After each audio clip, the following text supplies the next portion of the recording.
Certains experts sont sortis publiquement pour recadrer le débat. C'est le cas d'Émile Lambert-Deslandes contre une arme nucléaire canadienne. Je lui ai donné rendez-vous dans les profondeurs de Montréal.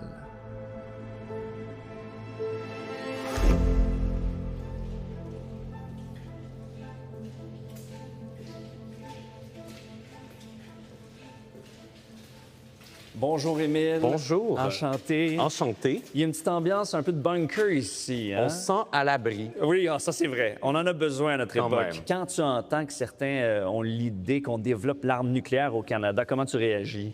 Je réagis un peu avec surprise et une certaine dose d'incompréhension parce qu'à mes yeux, en ce moment, on n'est vraiment pas dans les conditions qui seraient requises pour qu'on ait vraiment une raison présente, suffisante pour débuter une aventure aussi périlleuse que développer notre propre bombe nucléaire. Si on faisait le choix, par exemple, de développer notre propre arme nucléaire pour se protéger, par exemple, de la Russie, bien, dans ce cas-là, ce n'est pas nécessaire parce qu'on est déjà protégé par le parapluie nucléaire américain. Si on veut le faire pour se protéger, disons, des États-Unis, parce qu'on détermine que c'est la plus grande menace contre le Canada en ce moment, à ce moment-là, ça devient encore plus dangereux parce que entre le moment où on choisit de la développer, où on commence un programme militaire nucléaire et le moment où on l'a, il y a cette zone où tout le monde sait qu'on cherche à avoir la bombe nucléaire, mais on ne l'a pas encore pour se protéger et donc dissuader une attaque. Et c'est durant cette zone-là qu'il peut y avoir des interventions, disons, hostiles ou étrangères.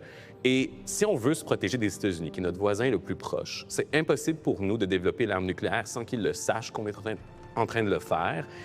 Et ça pourrait justement inviter l'intervention qu'on cherche à dissuader. Ah oui, un peu comme avec l'Iran, là. Exactement. C'est un cas qui est très parlant, je trouve. Parce qu'en même temps, il y en a plein qui disent qu'on a tout pour développer une arme nucléaire au Canada. On a les ressources, on a les scientifiques. Donc, pourquoi ne pas le faire?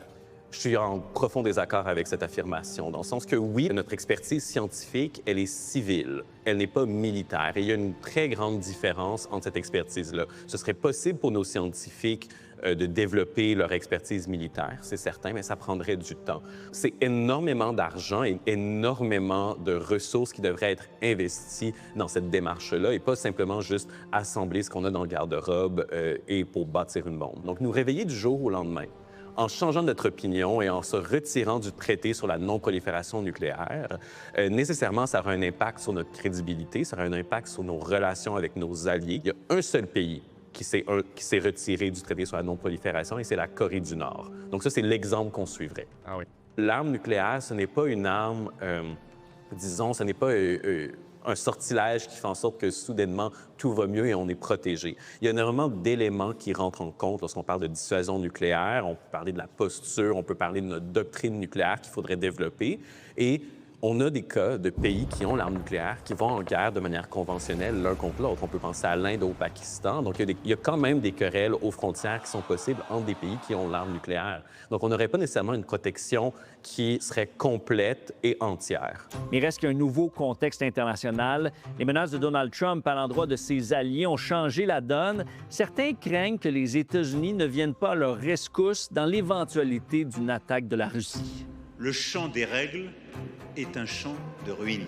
Mars 2026. Emmanuel Macron prend la parole sur la base navale de l'île Longue, debout devant un immense sous-marin nucléaire. L'image est forte, le message l'est encore plus. Nous devons renforcer notre dissuasion nucléaire face à la combinaison des menaces. J'ai ordonné d'augmenter le nombre de têtes nucléaires de notre arsenal. La France relance la production d'ogives nucléaires. Puis il annonce un nouveau concept, celui de dissuasion avancée. Cela signifie que les sous-marins nucléaires français pourraient être déployés ailleurs en Europe pour protéger une dizaine d'autres pays de l'Union européenne. Une sorte de parapluie nucléaire français. Le Canada pourrait-il lui aussi bénéficier de cette protection? Que la France prête des armes nucléaires ou les donne, c'est quelque chose qui ne va pas arriver. Non. Ça n'est jamais arrivé dans l'histoire qu'un pays a donné ses armes nucléaires complètement à un autre pays. En fait, selon le traité sur la non-prolifération, c'est interdit de transférer des armes nucléaires. Donc ça, ce n'est pas une éventualité. Mais il y a quand même des défis au niveau de ce qu'on appelle la dissuasion élargie.